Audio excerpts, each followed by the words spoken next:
di balik misa. Pemilihan pemimpin tinggal beberapa hari lagi. Ingat, hasil pemilihan kalian akan dipertanggungjawabkan di dunia ataupun di akhirat. Karena suara kalian ikut menyuarakan kemenangan bagi calon-calon pemimpin yang diusung. Dalam ajaran Islam, pemilihan pemimpin dianggap sebagai tugas penting bagi umat Muslim. Memilih pemimpin yang adil, bijaksana, dan bertakwa adalah prinsip utama dalam Islam. Sebaliknya, memilih pemimpin yang zalim atau zalim dapat membawa dampak negatif yang serius bagi masyarakat. Dan berikut adalah azab bagi orang yang memilih pemimpin zalim menurut perspektif Islam. Sebelum lanjut ceritanya, kalian bisa like, komen, dan subscribe jika video ini bermanfaat. Jangan lupa untuk share agar kita semua bisa terhindar dari azabnya Allah Ta'ala. Pelanggaran terhadap prinsip keadilan.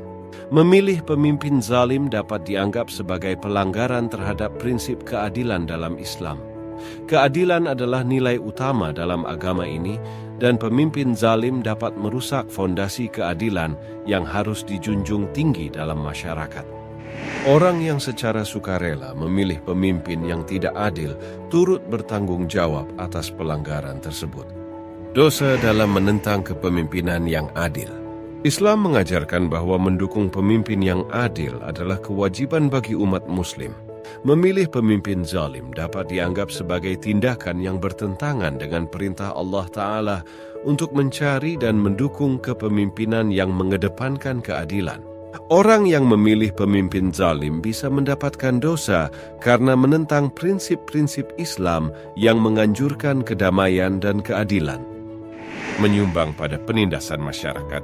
Memilih pemimpin zalim berarti turut serta menyumbang pada penindasan dan ketidakadilan yang mungkin terjadi dalam masyarakat. Orang yang memilih pemimpin zalim dapat dianggap sebagai bagian dari sistem yang mengekang hak-hak rakyat dan melanggar prinsip-prinsip kemanusiaan yang ditegakkan dalam Islam.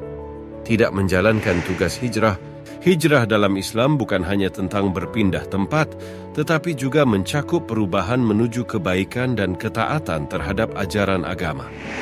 Memilih pemimpin zalim dapat dianggap sebagai tanda bahwa seseorang tidak menjalankan tugas hijrahnya dengan baik karena mendukung kepemimpinan yang bertentangan dengan nilai-nilai Islam. Potensi azab di akhirat. Menurut ajaran Islam, setiap individu akan dimintai pertanggungjawaban atas perbuatannya di akhirat. Memilih pemimpin zalim dapat menjadi salah satu faktor yang memperberat pertanggungjawaban di hadapan Allah Subhanahu wa Ta'ala. Potensi azab di akhirat bagi orang yang memilih pemimpin zalim dapat mencakup siksaan yang sesuai dengan tingkat pelanggaran yang dilakukan. Dalam Islam, memilih pemimpin zalim dianggap sebagai tindakan serius yang dapat berakibat pada azab di dunia dan akhirat. Oleh karena itu, umat Muslim dihimbau untuk selalu memilih pemimpin yang adil, bertakwa, dan berkomitmen untuk menerapkan nilai-nilai Islam dalam kepemimpinannya guna menghindari potensi dosa dan akibat buruk yang mungkin timbul. Wallahu alam bisyawab. Semoga Allah selalu menjauhkan kita dari pemimpin-pemimpin yang zalim dalam memimpin negara kita tercinta ini, yang membuat mereka lupa bahwasanya hidup di dunia hanyalah sementara. Amin, amin, ya Rabbal Alamin. Wassalamualaikum warahmatullahi wabarakatuh. Di balik misa.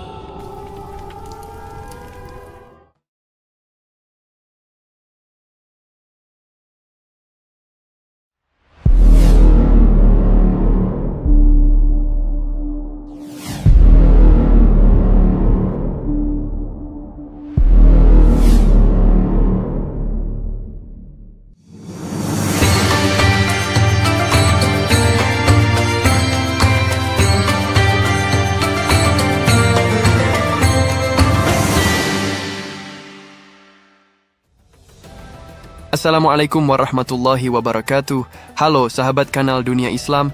Kali ini kita akan membahas fakta menarik kota goib yang memikat sejarawan dan penikmat misteri di Pulau Kalimantan.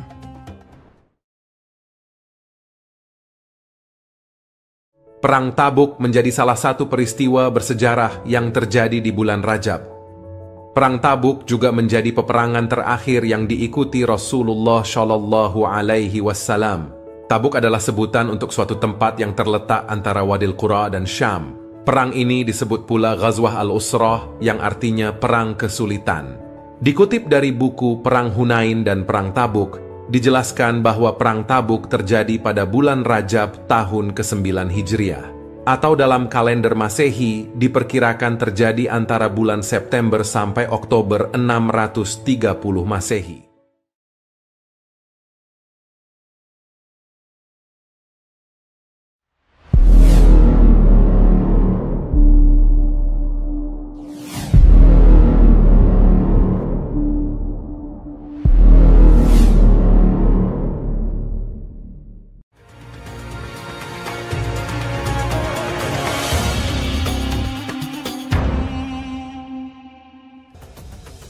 Assalamualaikum warahmatullahi wabarakatuh.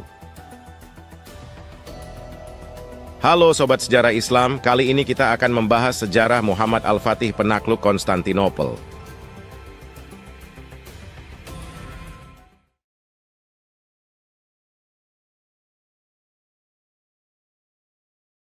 Pedang Zulfikar dipercaya sebagai senjata paling kuat yang dimiliki oleh Nabi Muhammad Shallallahu Alaihi Wasallam. Dalam sejarah Islam, pedang ini memang paling dikenal dibanding senjata lain yang digunakan pada masa itu. Bentuk pedang Zulfikar dikenal dalam beragam versi, tetapi yang paling populer dipercayai berbentuk melengkung dan berujung ganda. Pedang Zulfikar, yang konon berkekuatan sama dengan 1000 tentara, pada akhirnya diwariskan kepada Ali bin Abi Thalib. Nama pedang Zulfikar sendiri berasal dari kata fikar, yang berarti pembedaan atau pembagian. Lantas bagaimana sejarah pedang Zulfikar? Simak cerita berikut ini. Sebelum lanjut ke ceritanya, kalian bisa like, komen, share, dan subscribe video ini, serta nyalakan lonceng notifikasi agar tidak ketinggalan berita tentang seputar pengetahuan Islam.